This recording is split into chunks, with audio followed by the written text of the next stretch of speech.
The west coast of Tasmania is a rugged yet beautiful place. And today on Lift Off the Map, Henry, Terry and I are heading there for a little bit of a tour. And we're going to see it in an old-fashioned way. We're heading on the West Coast Wilderness Railway, heading through some of the densest temperate rainforest in all of the world.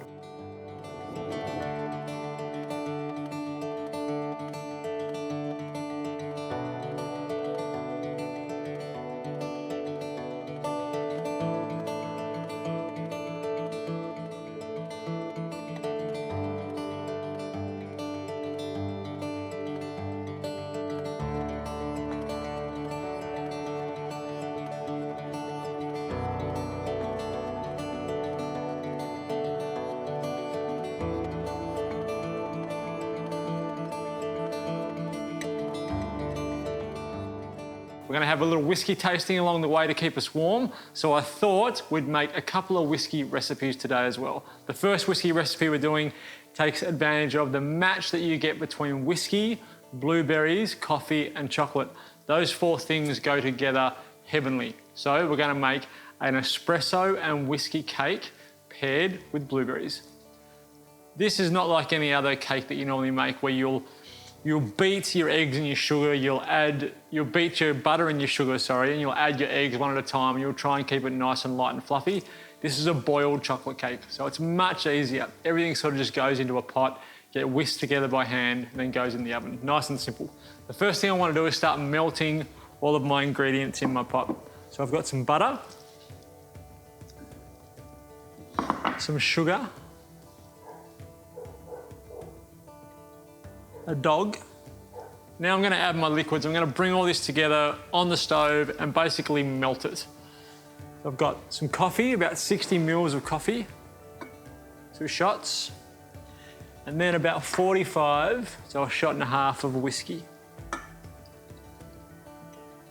Pop that on the heat. I'm going to bring all that together. So I want my butter, my sugar, and my liquids to melt and come together in a bit of a sort of buttery coffee sludge.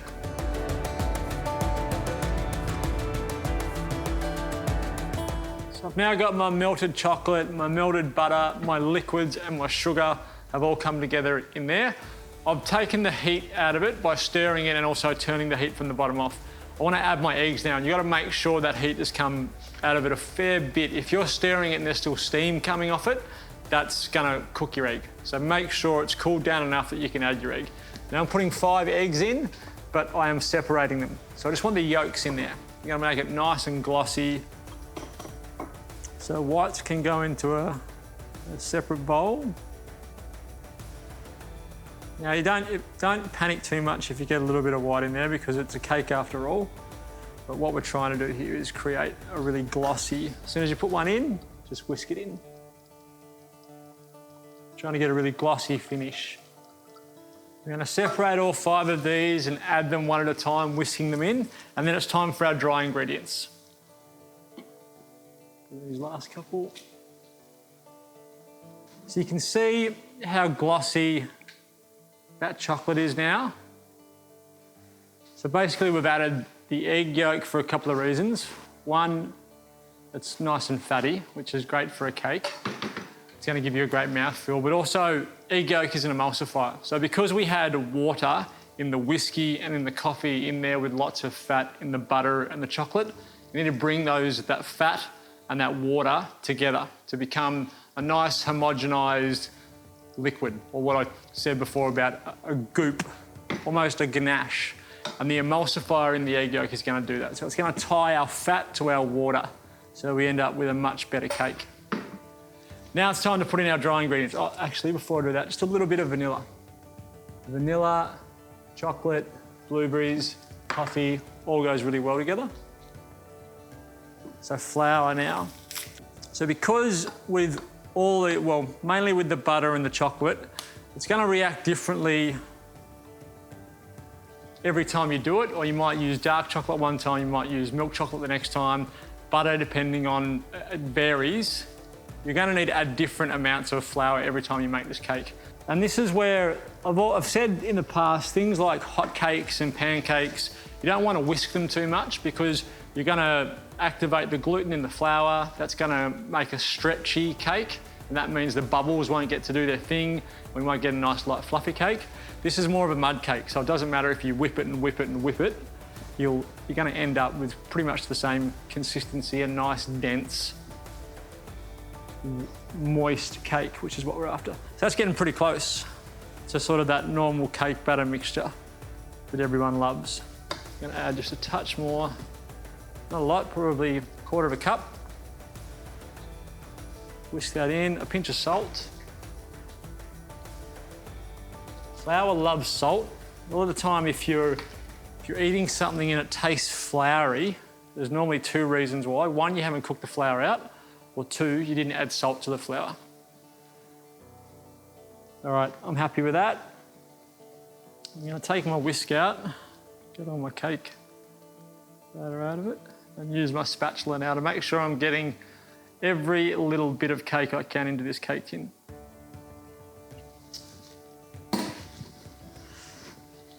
All right, you work hard to make a mixture like this, so you want to get all of it in there. So I've just got a springform cake tin that I've put some baking paper on the bottom.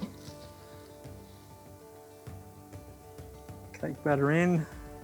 My oven is set at 180 degrees, and this is going to cook for about 45 to 50 minutes, just until, like with most cakes, a skewer comes out dry. This is one of those cakes that you can tweak. So it is a guide. If you're making a smaller cake or a bigger cake, you can just change the recipe slightly. So you've got that can go in. And check on that in about 45 minutes. I'm gonna serve that with just some blueberries. Now you can have some cream with it as well. So a little bit of blueberries and cream on the side. You can make sort of a whipped cream and put some cream on top of the cake and then blueberries on top of that. But this just served in a bowl, slice of this cake with some cream and a few blueberries on top. Like I said before, that combination between coffee, whiskey, chocolate and blueberries with a little bit of vanilla is just a fantastic combination. It's probably something a lot of people don't think of having with whiskey is blueberries. Blueberries and whiskey are a really, really good combination. Next time you're sitting down just having a nice whiskey, get a little bowl of blueberries to go with it, and you'll see what I'm talking about. So we'll come back and check on that. I reckon it'll be done in 45 minutes. And after that, we're gonna head off to the West Coast, catch up with Henry and I as we make our way through the West Coast wilderness.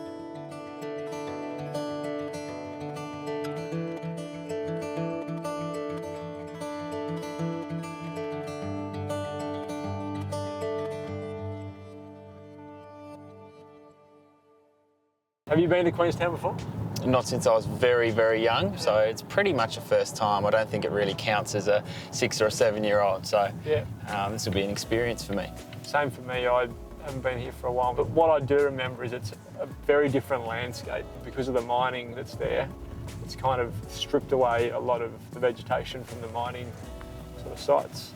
Well, this is Queenstown, and it is, as I remember, it's barren. It looks like that can't be right. It can't be natural. It's definitely not natural. It reminds me of, like a bit of a moonscape or, you're in the tundra or something like that. It's incredible. But I believe that the mining here actually produced a lot of pollution, and the result basically killed off all the vegetation in this area. So it is breathtaking. And it announces that you're in Queenstown, doesn't it? It really tells the story. You know you're here. Yeah, for sure. So there's a tourism operation that's won quite a few awards here that was owned by a private operator, and then it's been handed over to the Tasmanian government. Yep. So it's now funded. It's a non-profit tourism operation now. So we're going to go and have a look at the Wilderness Railway.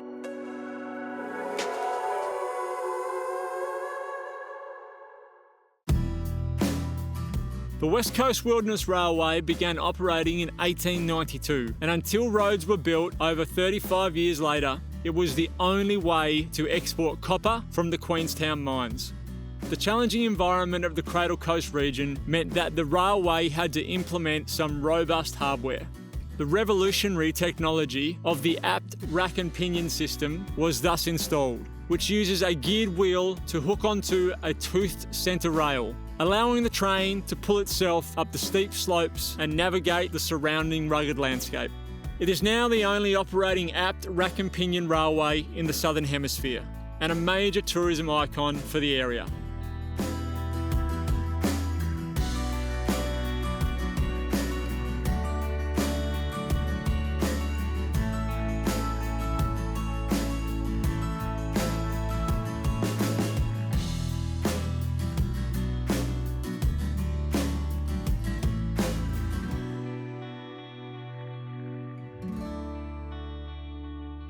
It is such a rugged, wild location, but all of the tourism experiences we've had, you do it in luxury. Yeah. So that marriage of the two is really, really nice. So we've been looked after from the moment you step on this train. Yeah. You get looked after from a glass of champagne in your hand from the moment you get on to being served a hot lunch like we are now. So we're at the halfway point, and this is where they turn the train around. So they've got a system set up where they can spin the train, put it back onto the carriages and start sort of heading us back in the other direction. And I think it was hailing at some point out there. I'm glad it wasn't us. Yeah, me too. Again, we've got to stay inside the cabin and just watch. Absolutely. But yeah, rain and hail while they were doing that. So the guys are still doing what they did, all those years ago back in the day to turn the train around. It's a lot of the things haven't changed here. It's that rugged, you can't really do much else. Yeah, and that marries in, I guess, what we've been talking about, that keeping the old way of doing things. So steam engine, the old technology, the rack and pin system, but doing it in luxury. That marriage of the modern with the old makes you feel a bit special. Absolutely.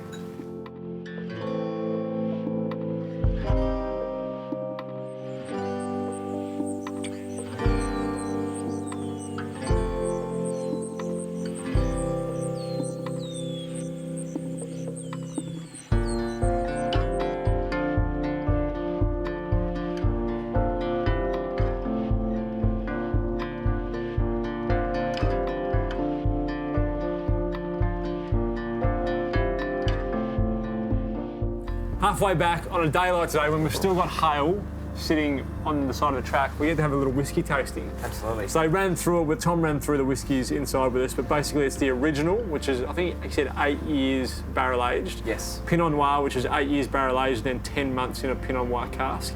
And then Hellier's Row, which is the whiskey company that we're tasting, they also started off owning a milk company, and every Tasmanian would know better milk.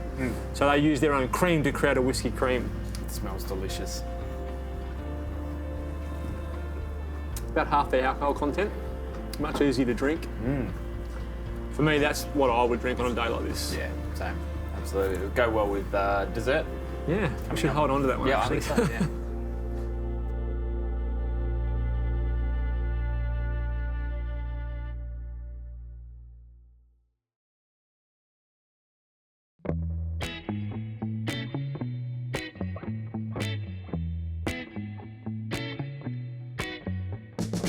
All right, it's another Taco Tuesday here on Left Off the Map. So we're doing a little tweak, not tacos, but probably this is a combination of nachos and a stew. I came up with this dish because they're two things I absolutely love. A stewed dish, Mexican style stew, where you sort of braise things for a long time and the meat falls apart. And then normally you'd have a bowl of corn chips that you sort of dip in that. I'm going to put both of them together. So I'm going to make a little soup or a stew, and then I'm going to put totopas on the top of it, which are corn chips. I'm going to put corn chips on the top, some cheese, and put them in the oven and finish it off. When I first started getting into Mexican, when I made that leap from Old El Paso tacos to my next phase of Mexican, this was the first dish that I came up with, sort of as I was tweaking my repertoire of Mexican food. So I ended up calling it my totopas soup, but it's basically just a great Mexican stew with corn chips on top. So the base of our stew is like the base of any stew. We're going to start with garlic and onion. I've got 3 cloves of garlic that we'll slice, and then I've got 1 brown onion that I'll dice. Then we're going to cook that off. You basically go through the same process that you would in making any tasty stew. We'll saute that. The more time you can spend at the beginning of the stew, you'll get paid back threefold at the end of the stew. So we're going to take our time, we're going to cook out all this garlic, cook out all this onion, and then we'll add our spices and our meat as we go along. So an onion, dice this into a pot with a little bit of oil, cook away, and then once I'm happy with how it looks, how it smells, then I'm going to add my spice mix and my tomato paste. So the spice mix I've got is a chili spice mix. It's the Old El Paso chili spice mix. If you've got an Old El Paso spice mix that you like more, if you like the fajita spice mix or the taco seasoning or the nacho spice mix, you can use that. I love chili, in case you haven't figured that out yet. In saying that, too much chili can be off-putting. I like the right amount of chili. And I think this spice mix has the right amount of chili. It also has a lot of other spices in it. So for a stew, it's perfect. It's going to take my soup and turn my soup more so into a stew. Garlic, olive oil, about a tablespoon of olive oil. Pop them in. Get it started, and then we'll add our spice mix and our tomato paste.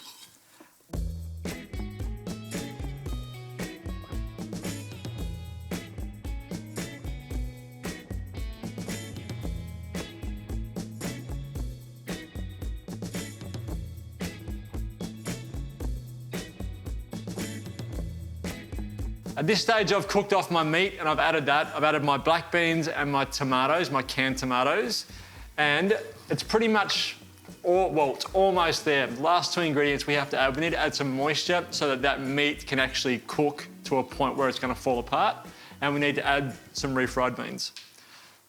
Last two ingredients. Then that just has to sit on the heat and simmer away for about an hour to an hour and a half. Then we'll put our corn chips on top and put it in the oven for another half an hour. Refried beans. Refried beans gives it an awesome texture. It also gives it this great flavour and that just makes it a little bit more, in my mind, a little bit more Mexican-y, if that's a word.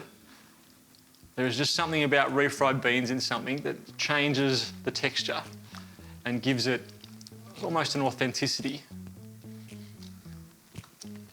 All right, and then we just need to add some moisture for it to be able to cook away for the hour and a half. So I've just got, you can use beef stock or chicken stock. And keep that topped up to the consistency that you're after as you go along over the next hour and a half. Just want to taste as well and see how I'm going for salt. I haven't really added any salt at this stage, so it's definitely going to need some salt. Not much though. That stock's got some salt in it. Alrighty, so we'll let that simmer away for an hour to an hour and a half. Keep topping it up, and then it'll be ready to go in the oven.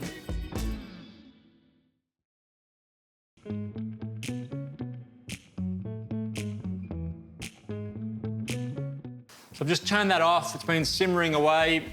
It's got probably half an hour left to cook, and we're going to do that half an hour of cooking in the oven. It's still at that soup consistency, which is what I want. Just taste it. Make sure it's got enough, a touch more salt. Now things have settled down in there. Everything else is great. It's got a good kick of chili. It's got that great mouthfeel that the refried beans gives it. It's beautiful. So normally you could serve this in a bowl with a bowl of corn chips and away you go, it'd be absolutely fine. But we're going to put those two elements together. Instead of just pouring that in there and making a complete mess, I'm going to get a ladle and try and be a bit cleaner.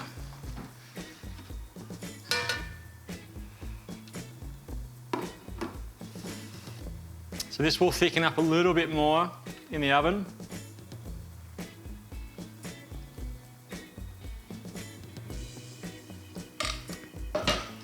Corn chips.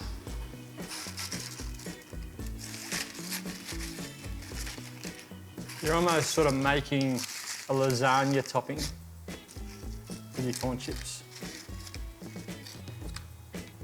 Then just finish with a little sprinkle of cheese on top.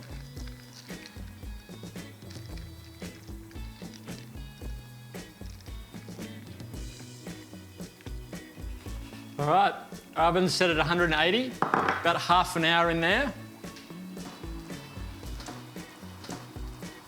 It'll bubble away. Our cheese will melt, it'll go all golden, and then it can come out. It's kind of like a Mexican lasagna in the end, and a great way to finish off Taco Tuesday for this week.